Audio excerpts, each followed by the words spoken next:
Hi guys, welcome back to Scott Family Homestead. Today we're going to talk about breeding stock and whether or not it is worth it to invest. We're talking about cattle and pigs today because that is what we have invested in breeding stock for, and I want to share my experience with you and whether or not we would do it again. Can we just take a moment to appreciate this pumpkin patch? Got pumpkins that go all the way down. We'll grab a male.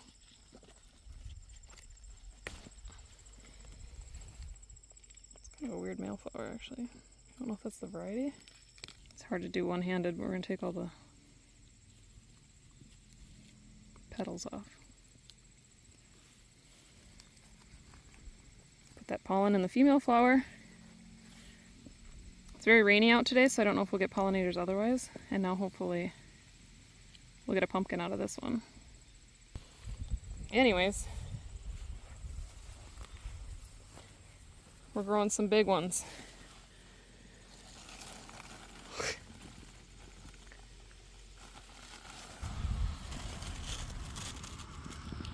So there's a few things that you're going to consider when it comes time to breed your animals. You really have three options. One is doing AI. A lot of good benefits to that, especially if you're going for solid genes or you're breeding for something very specific. Secondly, you could purchase a male breeding stock animal, whether it's a bull or a boar. And third is to borrow or rent a bull or boar.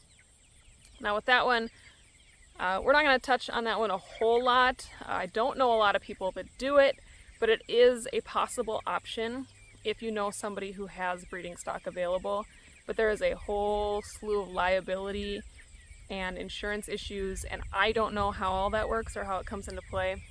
So we're not going to talk super closely with that. We're going to talk more of the difference between AI and having your own breeding animals. So I'm going to turn around here. These guys really want some food. My little meat birds. Okay. Here is part of our little band of misfits. We do not go all in on one breed. We just like the variety. I should say I like the variety. I think Ryan doesn't really care one way or the other. I think he would probably go all Highlands if it was up to him. We have a couple of steers out here. So we have Oakley and Alder. We purchased them. Oakley was a little over 1,000 pounds. Alder, I want to say, was about 700, and it was extremely expensive. But we are going to finish growing them out here, and we'll be able to butcher them for our family, and it's cheaper than buying a whole cow. And then we can also share these. We're going to sell some quarters. Oakley goes to the butcher in about a month and a half, and Alder will go in the springtime. So they are purchased steers that are meant to be used for meat.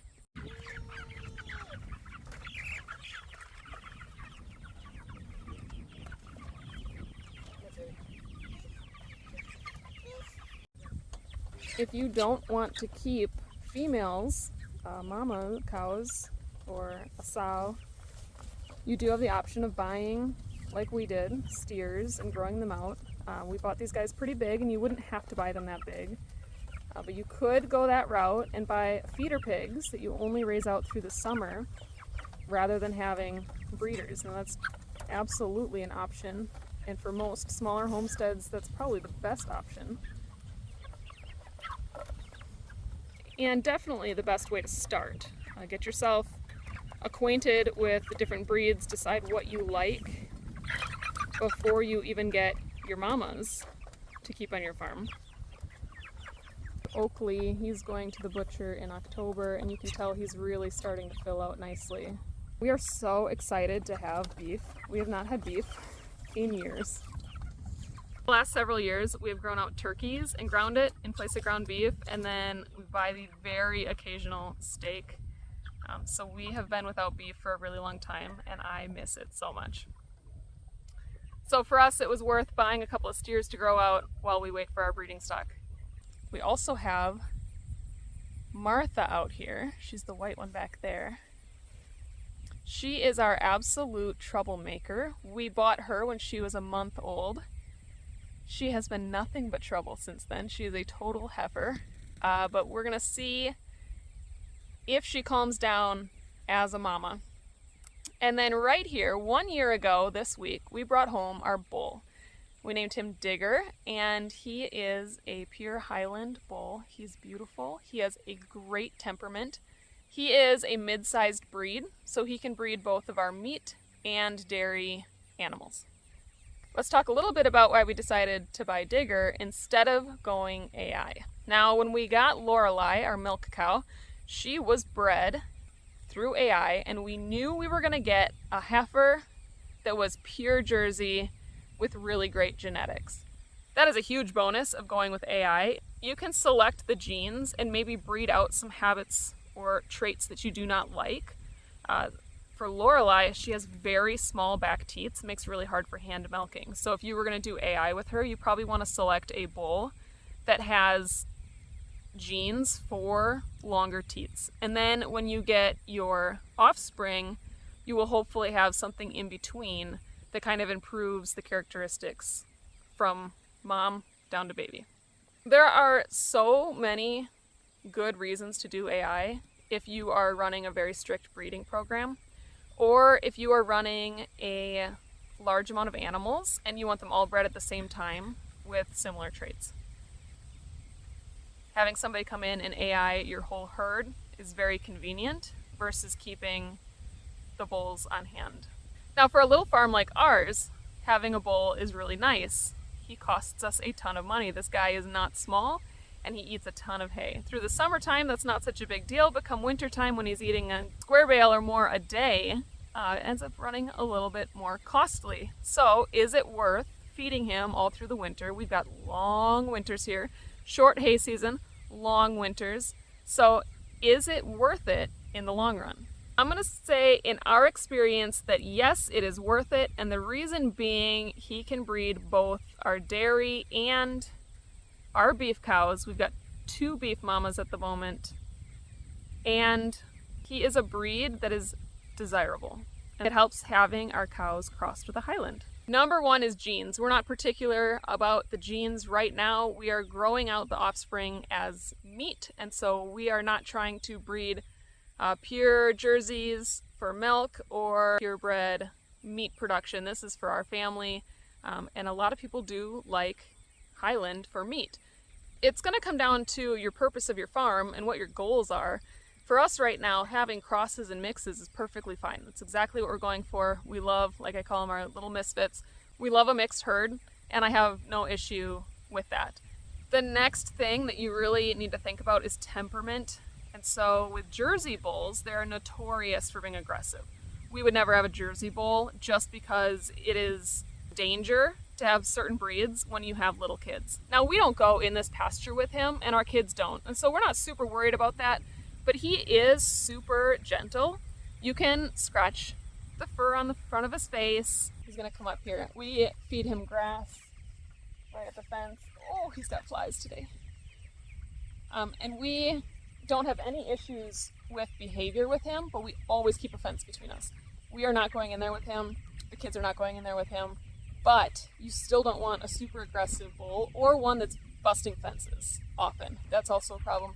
This guy has never once gone through a fence. Even when we had trouble with some of our girls breaking through the fence to get with him, he has never broke the fence to go through the other way. And so temperament is a huge deal when keeping a bull on hand. Hey, dude. Checking out my camera. Yeah. Hey, dude.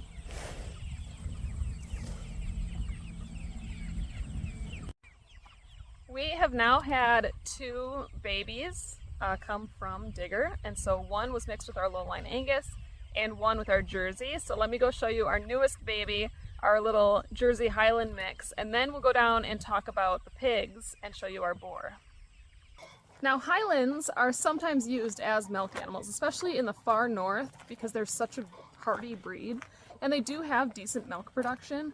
Not what you're going to get with your Jerseys and Holsteins, Guernseys, but they do have decent milk production, and so mixing Highland with our Jersey could make a really nice family milk cow, especially here in northern Wisconsin, where we're dealing with very cold climates. We didn't really have a preference over whether our milk cow had a boy or a girl. A girl we would have raised up as a milk cow like we did with her first, and sell hopefully to a family that wants a family milk cow. And I think that would be a really good breed in our area. I would actually love to try milking a Highland Jersey cross. I think that would be really cool. But we ended up with a bull calf, and I'm not upset about that either, because Jersey on its own is a delicious meat, but you don't get a lot of it. So a lot of people do Jersey steers mixed with Highland. He'll have that Highland meat, but he will also put on a little bit more weight and be a little bit heavier than just straight Jersey. And so we are not at all disappointed to have a little bull calf here. We are going to castrate him, and he will be a steer, and we will grow him out right here on our farm. Which leads to another conversation about keeping breeding stock, is that you're not going to be able to breed them to this younger generation. So if this had been a female, we would have had to be very careful not to have them in the same pen. So with our female low-line Angus mix, we are going to raise her out for meat here, but we have to be very careful to keep her separated from our bull, which leads us to housing. Let's talk a little bit about that, and let's go meet our boar. Right now, we have our boar and our sow in together. She is bred, she is due in about 10 days. So we're going to work on separating them so that she is not giving birth in with the boar. He is a big dude, and it's not super safe for him to be with babies. And so one thing you have to consider when you're buying these animals is that a lot of times you're going to have to keep the breeding male separate from everybody else, because you don't want him breeding his young, and you don't want him breeding anybody that's too young, and you don't want him fighting with anybody or going after any of the young babies. So this here is our boar. His name is Dozy. He is a Hampshire. He could be mixed with something, I'm not sure. We got him super cheap off of Craigslist. He was a feeder that didn't get castrated and ended up being a breeding boar instead. So we got him when he was pretty young. He was raised here on our farm. He's very nice. Again, we're not going in there a lot, walking around with him. The kids don't go in there at all. And we feed him from this side of the fence, fill his feeder. He's a really nice pig. I think he wants to be our friend more than we want to be friends with him. The one time he did get out, he just followed me around, and I had to climb on top of the four-wheeler and wait for Ryan to get home, because he just wanted to nibble on my shoes, but he would have tackled me right over, just trying to be friendly. And so he is behind not only electric fencing, but also a physical barrier fence. And he lives in this hut. Our sow stays with him when she needs to be bred and when she is pregnant. But she has to live separately when she is about to give birth and when she has little piglets. And so what we're gonna actually do, we're gonna move him out. It's quite wet here because it rained the last couple days. They love the wallows. We're gonna move him out here where our feeders used to be, so that she can have this area once she comes back out with her piglets. But for now, she is going to go into the barn. She'll give birth in there. We've got a nice spot for her. We've got a creep built. That is where she had her first piglets. She had 11 of them. And most of them look like Dozy here. They've got the Hampshire genes. With pigs, when you have your piglets, they do sell pretty well at about 8 weeks old, or about 50 pounds. Otherwise, you can raise them out yourself if you can get those butcher appointments, which are kind of more of the issue than availability for piglets. Again, he is very expensive to feed in comparison. He's a very large pig. I don't know how many pounds he is. He's a big dude, and so he eats a lot. And so does Mama.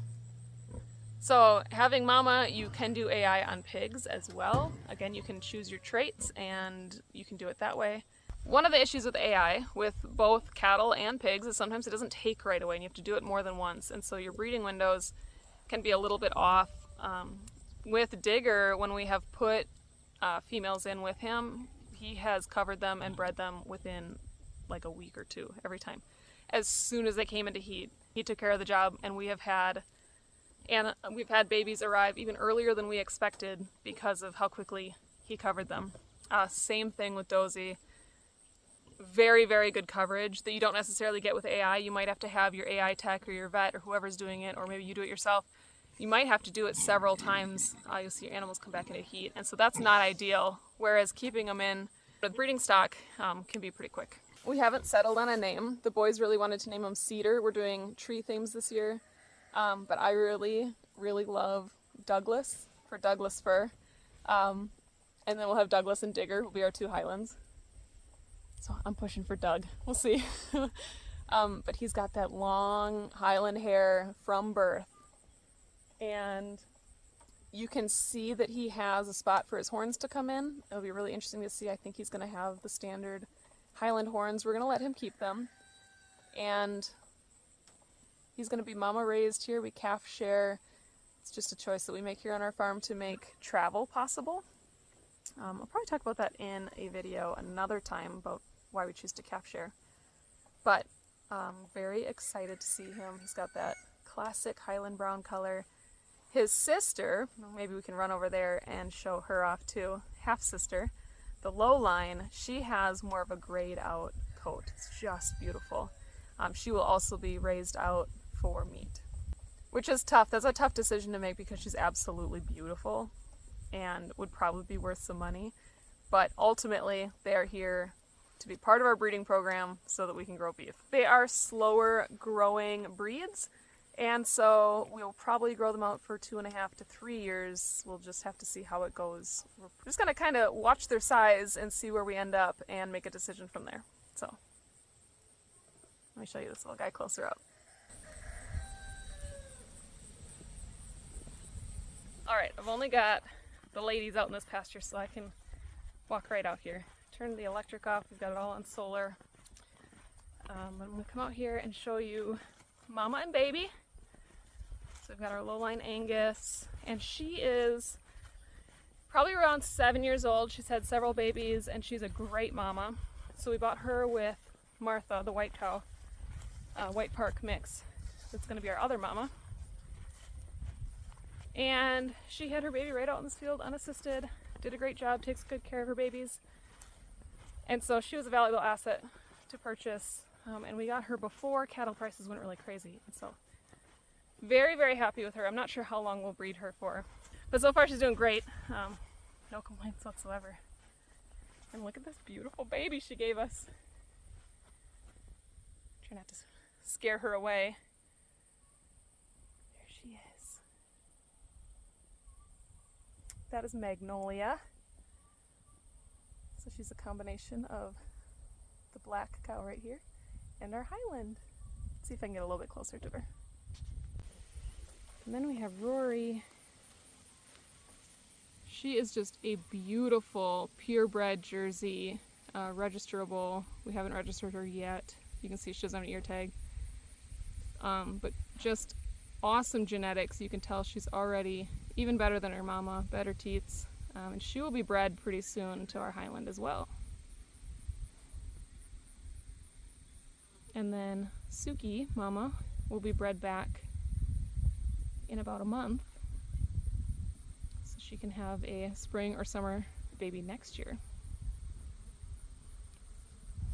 Lots of flies out here this time of year. I want to get some chickens out here to break up these cow patties. I think that'll help quite a bit. Get some fly spray on these guys.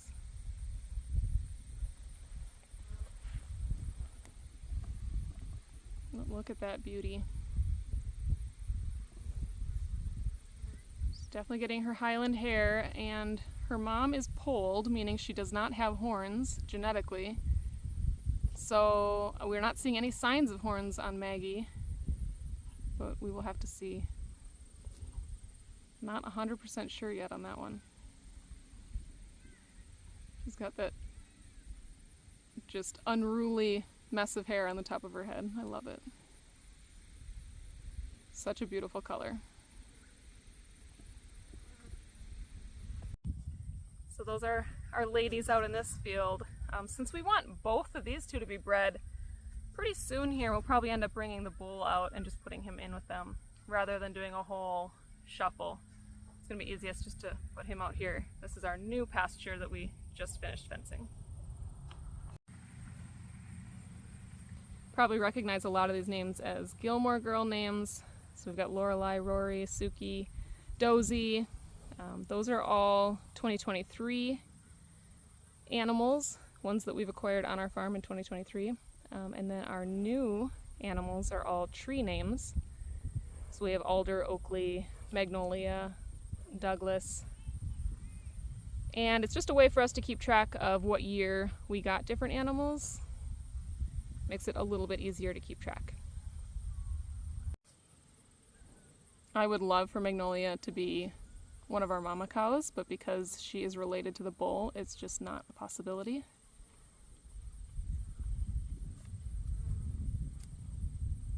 It's very interesting how much her coloring differs from the New Jersey calf.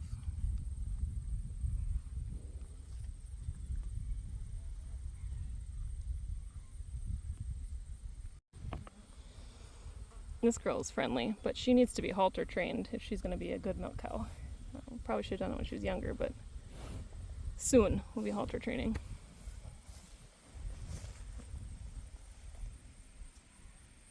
We don't halter train our beef cows, but I gotta say, I'm kind of contemplating it with the younger ones because it's so much easier to move them when they're halter trained. And so, thinking about it, but we're gonna start with Rory, get her halter trained, and get some experience with it. Animals that we have on our farm that are halter trained were done before they got here. So we're going to be going through a crash course on getting them all trained up. If it goes okay, then maybe we'll try on Maggie since she's pretty young, and then eventually on the Jersey steer. It's not totally necessary on the beef cows, but it does make things easier. I needed Lorelei moved out of here because Rory was starting to nurse off of her just before she was due, and I just took her on a leash and walked her down the road back to the other pasture, and that is just super handy. And so for moving cattle, instead of having to load them in a trailer, halter training is really beneficial. I'm just gonna show you my pigs while I'm out here, but they're being lazy. Just all laying in their hut. Hear them oinking in there. They're just hanging out. A lot of them look like dozy, or they're all black. So either all black or black with that pink Hampshire stripe. Mama is due in 10 days from our best calculations, and I'm hoping for a large litter again, but the plan is to sell most of them once they reach that 50-pound mark. I do have 4 butcher spots in the spring so that I could overwinter grow 4 pigs. I'm really debating that now, whether or not we want to keep pigs over the winter. So if you have any experience with that and you live in a cold area and you grow pigs over winter, let me know what you think, what your experience is. We might do it just to give it a try because you can get 2 batches of pigs per year, but I'm just not sure. We do want to do a little bit of traveling, and the pigs are one of the things that are really holding us up from that. Keeping the mom and dad fed with a big feeder is not terribly hard for a few days at a time. But I'm thinking 4 feeders might be a bit more trouble. So, what do you think? Do you keep feeder pigs over winter? What's your experience? Let me know. We do find ourselves doing a lot of shuffling and moving of cattle just because of our setup here. But when we need to separate somebody out, like for a birth or a health reason or anything like that, we have a stall in our barn. So we are on an old dairy farm, and we have a stall in our barn. We're gonna get that cleaned out today because Lorelei, the milk cow, and her baby were just in there. And we're preparing for Babette to give birth in there. And so we got to get all that cleaned out, new hay, fresh bedding, and then we can move our pig in here so that she can be a mama. Okay, so this is an old fieldstone barn. It is very cool, but it is also full of a lot of stuff. So I'm going to show you around. We do milk in here in the old stanchions. So we use them just like the old dairy barn did. This one right here is Lorelei's stanchion. When she comes in from outside, she knows exactly where to go. She gets into her stanchion, and that is where she is milked. Down at the end of the barn, so we've got something like 30 stanchions in here, and most of them are not used for anything and haven't even been cleaned out since we moved here. We do have this larger stall in here, and so this is where most of our babies have been born. This is where Babette had her first batch of piglets, and we do have the creep still set up here, and this is where Lorelei had her first baby, and this is where she came in with her second baby when they needed to come indoors. So they're just working on cleaning this out today. And it does stay pretty damp in here. It's very hard to get this to be dried out. But a huge benefit of this barn is that it stays really cool. Whether it is summer or winter when we milk, our milk is getting cool right away. It's on very cold concrete. But with piglets, that means they're gonna need some additional heat. We have a heater that we put in here, and then Mama won't be able to crush them because of this bar. And that's where she'll have her piglets. All of these things beyond the barn had to be built or purchased. Talking about building structures and shelters and things for these animals, and that is a big expense, something that you definitely have to consider if you are keeping breeding stock and you have to keep them separated and have separate areas. You can't just have one big shelter or one big area for them.